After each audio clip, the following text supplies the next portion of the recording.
In this lesson, we're going to walk through everything else that offers you layer styles. So let's go back to our layer styles, hit right, and blending options. So we walk through the basic stuff over here, blending options, bevel emboss, and let's to the other points which are probably not so complicated if you familiarize yourself with these basic points. And on one thing I could recommend you just to have a walkthrough and look at this. So the next option we have over here is stroke. I hit this and everything become black. So that's not the point, because stroke doesn't offer you just a black color inside. It works in a different way. However, let me bring back flow at first, and once again stroke. So it all got back, and it got black because of our size. Our font is not so big, but the size was too big, so it got black. And finally, we have this really nice stroke, but in this case, as you can see, I set up the position as an inside. So what does it mean? It covers all of the contours I made. If I'm going to change a position into outside, for example, as you can see, I have this bevel I made before and stroke outside of our text. And also I can change into center, and it will be a bit more central, and still our bevel is visible. However, I'm just going to keep this as an inside, just the most basic to make you see everything. Of course, we can set up the opacity. When you're going to bring down some of the opacity, the effect going to be lower, as you can see, till the beginning point. I believe if I will change the position into outside, it will be more visible. When I'm going to take down opacity, yes, obviously it's much more visible before and after. Stroke is not my favorite thing about the text, because it's pretty much strict and conservative tool.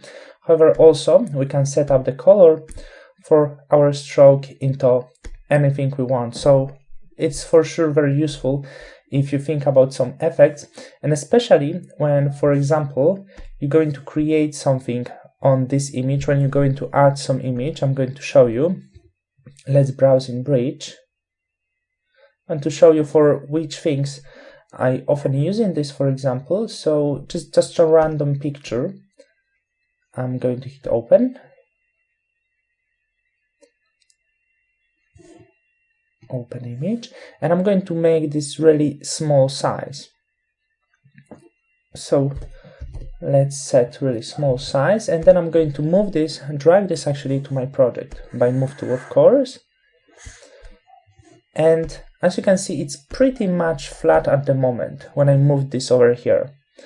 However, maybe I want to make this a bit more visible. I want to make this outside of this image. So then I can hit on this layer and go to blending options, and stroke should easily resolve our problem. As you can see, I can change the size into something like this, choose the color white, for example, and as you can see, we can create amazing brochures that way, because I was recently creating the brochures, and to make the images pop out, I was using stroke to do this. So that was a very simple example. I'm going to hit cancel and go back to my text right now. Okay, so stroke I don't really want to use for this project. Let's see into our inner shadow, of course, once again, fill opacity 100, and inner shadow. So inner shadow, inner glow is something that appears inside the text or image if we already working on the image, as in the previous example. So inner shadow, we can make opacity for our shadow. Opacity will be stronger, the shadow will be stronger. Opacity lower, we're going to remove the shadow. Of course, we can choose the color of our shadow into any color. We can make the color of the shadow in any color. Also set up blending options and angle. Except this, it offers us the distance of our shadow. As you can see, when we pull this up, the distance of the shadow will be covering bigger part of the text. We can choose the choke. As you can see, it also going to cover bigger part of our text and size of the shadow, which will be working the same way. I'm going to make this smaller, like really small, for some really nice suitable effect. I want really soft shadow, small size, not a big choke. And also we can set up the quality by adjusting the contour. As you can see, we have few different options over here. It won't really affect because I set this up as a very small. However, as you can see, you are probably familiarize yourself with this all contour quality that we had before. And right now, inner glow works in a pretty much opposite way to the shadow. As you know, shadows usually are darks, glow usually has to be really bright. In this case, it will be very difficult to notice it, and the reason is because we have really soft color of our text. So I believe we need to work on different example. As you can see, it's not really visible at the moment. If I'm going to experiment with different adjustments over here, it will become visible. But as you can see, it's not shadow, it is actually glow. And of course, by setting up the size, I'm going to choose different color right now to really make this as a glow. And I think this soft green color will be really suitable glow. Okay, opacity stronger, and look before and after at the glow. In elements, except here in the structure, we can set up opacity, color, and blend mode. In elements, we can choose the technique, and also to set up the size by choosing choke and size of it. If we put the size really big, it's going to cover all of the image inside. If it will be small, it's going to cover just kind of shadow area inside. However, as I said, it won't be shadow, it will be glow. However, if you would choose the black color, it would be actually pretty much as a shadow. Usually we work with really bright colors. In this case, as we work with blending mode normal now, I choose this actually because it's suitable, but usually we're going to work with screen, and I believe screen is as a default. Once again, we can choose quality, contour, where we have options like range of it and jitter of it. Right now it's not really affecting the image, and here in these detailed options, as you can see, right now it's changing. So all of this actually looks interesting, and I'm sure everyone can find something for yourself. I'm looking which one looks really the best. I'm going to go with this. So maybe I can stay with inner glow. I really like this result. Let's hit OK and have a look how it's going to look on the image. Blending options, and I'm going to choose inner glow, and as you can see, by the fact this image is darkened, it works in the really nice way. We can choose this a bit stronger and the size maybe a bit bigger, so I can get really nice and glowy result. The contour, you can see the differences right now much better. I'm going to choose just this one, very basic, so that's how it looks like. I'm showing you two examples because it always looks different on the text and different on the image. Usually I work with text, however, not all of the effects are so visible when we work with the text. Satin, I would actually skip this. It's not something I'm using very often.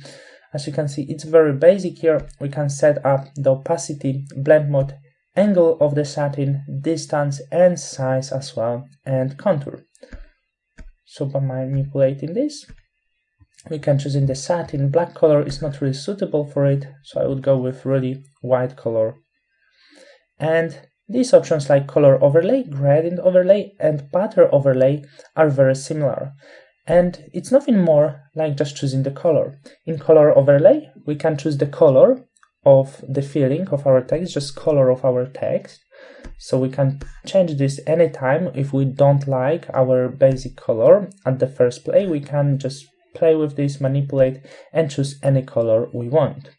In the gradient overlay, we have pretty much the same option like color, but in this case, instead of color, we are choosing gradient. As you can see, the same as in gradient option, we can choose just gradient over here for our text. The same as in regular gradient, we can choose the style of our gradient, linear, radial, angle, reflected, and diamond. I'm not going to use gradient because I want this text to be really simple. Of course, you can choose play with the angle of your gradient and everything that you really want, and set up the scale of it. So as you can see, these are very basic and no one will have difficulties with this. At least I believe in this. I truly believe. I'm going to go with color and keep opacity a bit slower. I like this color. And also pattern. You familiarize yourself. We can fill our text with the pattern, not the color. If not the gradient overlay, you can fill this with pattern. Of course, you can mix them all and choose any pattern you want, any color you want. However, in this case, I'm not really interested with pattern. Maybe I'm just going to use soft one to show you an example, and I got this really gritty effect. And the last two options, as you can see, we had option like inner shadow and inner glow. The last two is outer glow, is opposite to inner glow in the way that inner glow creates a glow inside your project, inside your text. Outer glow going to create this outside. Drop shadow, as before we had inner shadow, drop shadow is something that will be behind our text. So let me show you the inner glow at first. As you can see, it's screen mode right now, should be a bit stronger. Oh no, it won't be. Yeah, white color, actually it's all visible on the screen. So we can choose the size, and what is happening, as you can see, I'm just creating the glow outside of the text. I can choose different contour for it or anything I want. However, I believe the basic contour doing just fine. So that's a very simple example. I'm just going to bring down some of the opacity, and the last option we could have is the drop shadow. Nothing more complicated, nothing less complicated than this. I'm going to set strong opacity for the shadow. Distance, it means in which distance you want to keep the shadow from your text. Let's have a look. As you can see, pulling this up, the shadow is far away. I'm going to keep this pretty much close. We can spread our shadow for a bit thicker effect, I could say, and also the size of the shadow. As you can see, for bigger effect, I'm going to set this as a soften. And right now we could say maybe we have kind of effect of being our text away from the texture, which is really nice. So just hit OK. That's something what we did. Learning layer styles. All of this you can do, of course, with your project. As you can see, you can set up the distance, and you can do, just simply speaking, everything you want. There is layer styles offer you really amazing things, no matter if it's text or image. So that's how it all looks like. I don't really like this effect, so hit OK. I'm just going to stay with the text. So that's how you work with the layer styles.